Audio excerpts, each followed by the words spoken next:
Despite adding injury time on and extending his contract, AEW reportedly has no plans to use Rey Fenix on television right now. Got more details on Kenny Omega's upcoming in-ring return. Jade Cargill, is she injured? Isn't she injured? There is so much confusion over whether this injury is legitimate. More details on AEW pulling Ricky Starks from his upcoming GCW appearances. WWE blocks Christian Cage trying to trademark Captain Charisma. More details on Raw, possibly moving back to 3 hours once it moves to Netflix next year. Shinsuke Nakamura is going to compete in his first televised match in 7 months tonight on SmackDown. Plus, we've got more details on plans for the original Bloodline coming out of Survivor Series.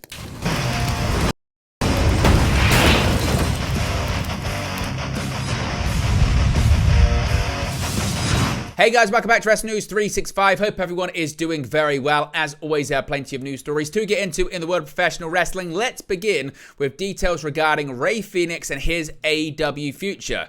Now, it's become an open secret that the Lucha Brothers are looking to join WWE, but their paths to the sports entertainment giant has become very, very complicated in recent months. Now, back in September, it was reported that AEW was looking to add injury time to Rey Fenix's contract in order to keep him tied to the company. However, his tag team partner, his brother, would soon be a free agent. It's now been confirmed that Penta El Zero Miedo will leave AEW upon expiry of his contract in December, that being next week. But the situation around Fenix remains very different. As reiterated by Fightful Select, the star's current contract runs well into 2025, putting plans for the Lucha Brothers' move to WWE well and truly on hold. In the latest Wrestling Observer newsletter, Dave Meltzer reported that Tony Khan has no desire to use Fenix despite being under contract for several more months. Quote, "The word is that he is not being let out of his contract, but they aren't going to use him either. For all the complaints about paying him and not using him, and unfortunately, WWE set the rules of combat.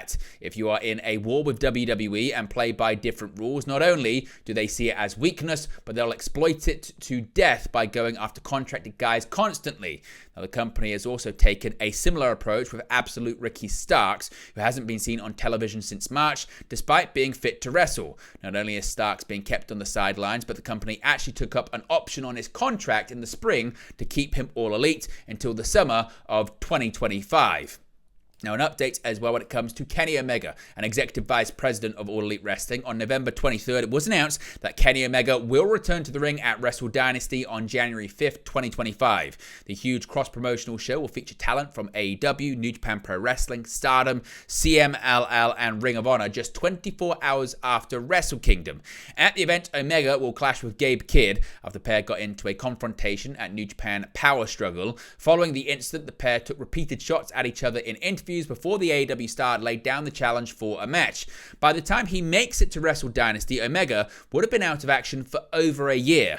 According to a new report in the Wrestling Observer newsletter, although Omega is returning to wrestling, it might be some time before he works anything like a full-time schedule.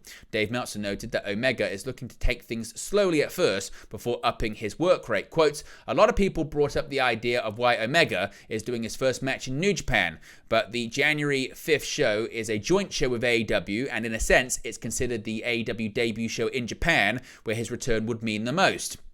But Omega does need to get going on US television in a big way if he's physically ready to work regularly. Right now, he wants to take it slow before going back full-time with the idea of easing into a full-time schedule down the line and hoping everything holds up." Of course, Omega hasn't wrestled since getting better of Ethan Page on the December 9th, 2023 episode of AEW Collision. He was diagnosed with diverticulitis shortly after the taping. Now, this is an absolutely bizarre story with conflicting reports surrounding Jade Cargill and her injury, a possibility of a backstage issue. This is getting very, very strange. On the November 22nd episode of SmackDown, Jade Cargill was seemingly taken out by a mystery assailant. Now, she was left lying across a hood of a car in the parking lot with a smashed windscreen. The star has since been replaced in the Women's War Games match. She was written out of the Women's United States title tournament as well. However, conflicting reports have emerged on the star's status, and the truth appears to be hard to find on this one. While it was initially reported that Cargill had suffered a legitimate injury, this was quickly contradicted. A further report stated there had been incorrect reporting around the subject, and Cargill was 100% not injured. In the latest report on the increasingly bizarre situation in the Wrestling Observer newsletter, Dave Meltzer noted 3 versions of the story have been doing the rounds. Meltzer said he's been told that Cargill is injured and will be out for at least 3 months. There have been claims the injury is being kept incredibly secret, and one higher-up suggested all stories denying an injury are false. There's even been speculation that Cargill is involved in some kind of political backstage issue. Quote, one was that, as is usually the case with WWE parking lot attacks, that it's a storyline cover for a real injury. However, this one has been kept secretive. One person in WWE mentioned to us that it seems like nobody, including her friends, knows what the injury actually is or why it happened. Another higher up said 100% that she is injured and the stories denying it are false. Another version is that the injury was created to cover for a political backstage issue. Now, Meltzer surmised that for the latter to be given any kind of credence, Cargill's partnership with Bianca Belair would be broken up. However, others have suggested that Dave Meltzer just doesn't know the answer and is just trying to cover all the bases. What do you think of this story? Let me know your thoughts about it in the comment section below. Now, Ricky Starks, of course, he was pulled from the GCW appearances that have been upcoming over the next couple of months. Starks was recently pulled, as mentioned, from the aforementioned appearances, despite making a surprise arrival in the promotion to set up an angle with Jimmy Lloyd. Some have suspected that this was due to comments Starks made during his recent interview with Chris Van Vliet, but Dave Meltzer sources suggest another theory, which he detailed during this week's Wrestling Observer Radio. Quote, so Ricky Starks was booked for 3 dates, Meltzer recalled, and for whatever reason, Effie went on TikTok and decided to say some stuff about how unfair it was that, AEW is running the Hammerstein 3 times before they're running their show in January.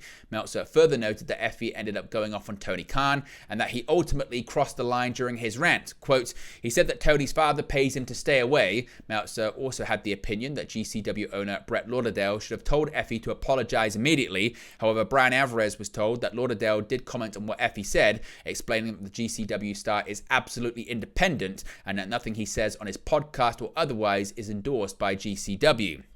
As for Starks and his current status, he is still signed to an AEW contract, and outside of GCW, none of his other appearances have been publicly cancelled, such as his involvement in HOG's Watch the Throne event in Chicago next January. Now, Christian Cage, he's had a trademark blocked by his former employer. For several years, Christian Cage believed his career was over after suffering a concussion in 2014. And while it wasn't this specific incident that caused his retirement, when added to the multiple concussions suffered earlier in his career, it meant that he needed to step away. However, he made a surprise return to action at the 2021 Royal Rumble and went on to sign with AEW just 2 months later. Since then, Cage has won what is now the TNA World Championship and become a 2-time TNT champion, as well as becoming 1/3 of the AEW World Trios champions. In November 2024, Cage had his eyes firmly set on the AEW World Championship after winning the Casino Gauntlet match at All In. As a result, the veteran has a shot at AEW's top prize whenever he chooses. During his time in WWE, Cage was regularly referred to as Captain Charisma, and he recently attempted to trademark the phrase. However, according to Dave Meltzer at the Wrestling Observer newsletter, the move was opposed by his former employer. Quote, Christian tried to trademark the term Captain Charisma and was opposed by WWE. During the same report, Meltzer noted that AEW appears to be building to a 4-way match at World's End for the World Championship. This will see Cage, Jay White, Hangman Adam Page challenge World Champion Jon Moxley. World's End is set to take place on December 28th, and while no matches have been announced, the event will feature the semi-finals and final of the Continental Classic. Now, Monday Night Raw on Netflix. Just what is the runtime of the show going to be? Well, the January 6th edition of Monday Night Raw will serve as the Netflix premiere of the show after 30 years on cable television. Ahead of the move, WWE changed their flagship show from a 3-hour broadcast to 2 hours in October for their remaining few months on the USA Network. In the latest Wrestling Observer newsletter, Dave Meltzer commented on Raw potentially moving back to a 3-hour show.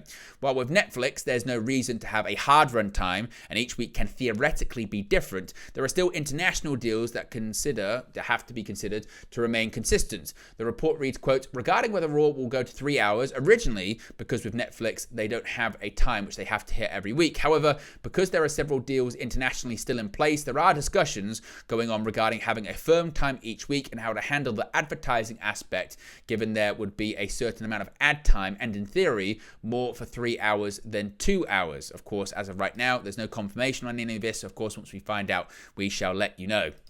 Shinsuke Nakamura, of course, he made a return recently to SmackDown. On November 15th, United States champion LA Knight issued an open challenge after turning down the chance to join the OG Bloodline for the War Games match at Survivor Series. Knight's challenge was answered by Berto, but things didn't go quite to plan. After a short match, Knight grabbed the win, only to be attacked by the returning Shinsuke Nakamura. The 2018 Royal Rumble winner hadn't been seen on television for several months. A week later, Nakamura attacked Knight again, this time after a successful title defense against Santos Escobar. Before Nakamura gets his wish and a shot at Knight, he'll have to go through Andrade on the November 29th edition of SmackDown. This will be Nakamura's first match on television since April 22nd. Of course, it was taped last week, so the match has already taken place. And finally, speaking of the Bloodline, just what are the plans for the OG version of the faction coming out of Survivor Series? Well, ahead of this Saturday's Survivor Series Premium Live event, a new report has revealed the plans for the OG Bloodline after the show has concluded. At Survivor Series, CM Punk will team with the OG Bloodline's Roman Reigns, Sami Zayn, and the Usos to face the new Bloodline Solo Sikoa, Jacob Fatu, Tama Tonga, and Tonga Loa, as well as Big Bronson Reed in the men's War Games match. The lead-up to the show saw Reigns reunite with Zayn, Jimmy, and Jey Uso as the OG Bloodline do battle with Sikoa's new version of the faction.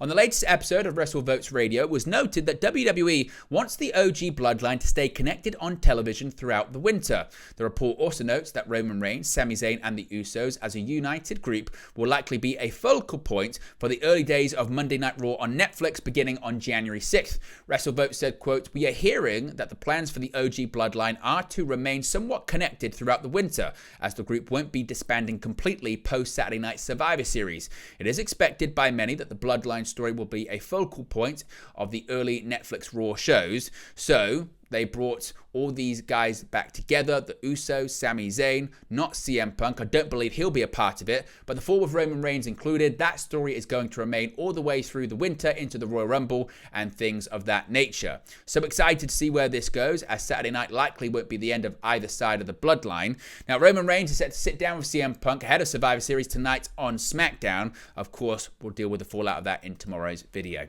But there you go, guys. Latest pro wrestling news for you. Be sure to smash a like on the like button. Be sure to subscribe, bottom right-hand corner.